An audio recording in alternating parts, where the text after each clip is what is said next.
উদয়পুরে ট্রাফিক দপ্তরের কর্মীদের খামখেয়ালিপনার জন্যই প্রতিদিন ঘটে যাচ্ছে দুর্ঘটনা, আর এতে করে প্রাণ যাচ্ছে নিরীহ জনগণের।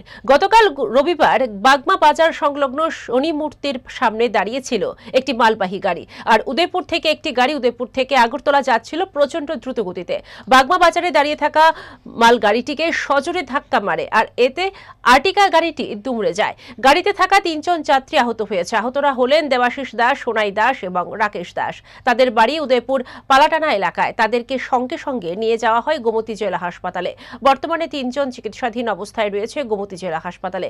পুলিশ একটি মামলা হাতে নিয়ে দুর্ঘটনার তদন্ত শুরু করেছে। আমাদেরকে কাছে খবর আসে যে বাগমা বাজারে একটা অ্যাক্সিডেন্ট হয়েছে। তারপর আমরা তো গেলাম, গিয়ে দেখলাম আসলে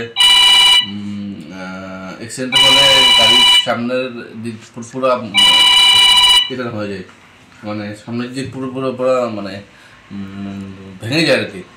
3 জন ছিল গাড়িতে, তাদেরকে ফার্স্ট সার্ভিস দ্বারা হাসপাতালে পাঠানো হয়।